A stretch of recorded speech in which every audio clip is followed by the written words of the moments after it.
veçanërisht Madeleine Albright, ajo ishte shumë e zhgënjur në fund të seancës së parë, që nuk pati marrëveshje të nënshkruar. Ishte shumë e shqetësuar me palën shqiptare të tavolinës dhe ishte shumë konfuze e habitur kur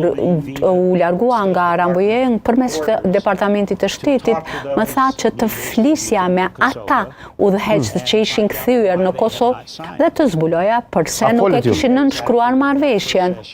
Dhe disa ditë pas asaj seance shkova dhe fola me disa përfaqësues të UÇK-s dhe më thanë diçka që më dukej shumë e arsyeshme, më thanë, shiko,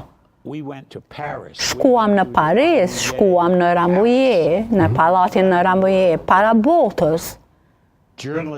Kishte gazetar nga e tërë bota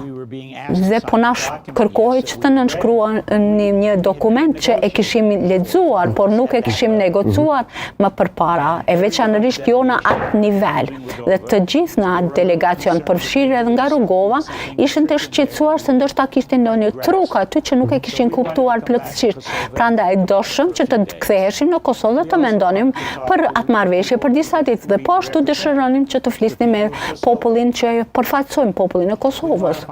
Duam të kuptojmë se çka ata mendojnë për këtë marrëveshje, për këtë draft marrëveshje. Dhe pas disa ditë, nuk e di sa kohë zgjati, ishte seanca e dytë në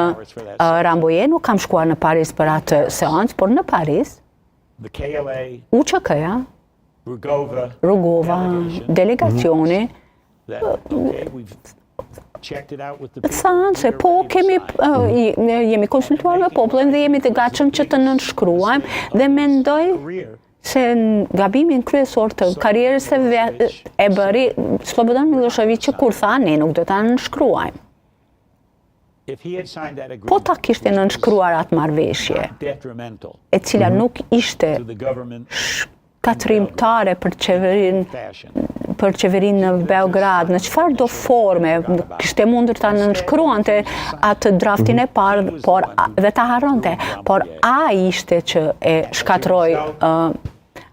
Rambouillet dhe si rezultat, jo shumë pas asaj, pati bombardimet filluan. Për mua, po ta kishte nënshkruar Beogradi marrëveshjen në Rambouillet, ju dhe unë nuk do të ishim duke folur këtu, të pavarur, të lirë, si gazetar dhe burim. Kjo ende do të ishte një krahinë e Surbisë. Pra, Rambouillet-ja e ka rëndësinë e vet, jo për shkak që kemi një letër për të cilën jam pojtuar, por për shkak se Miloševići dhe serbët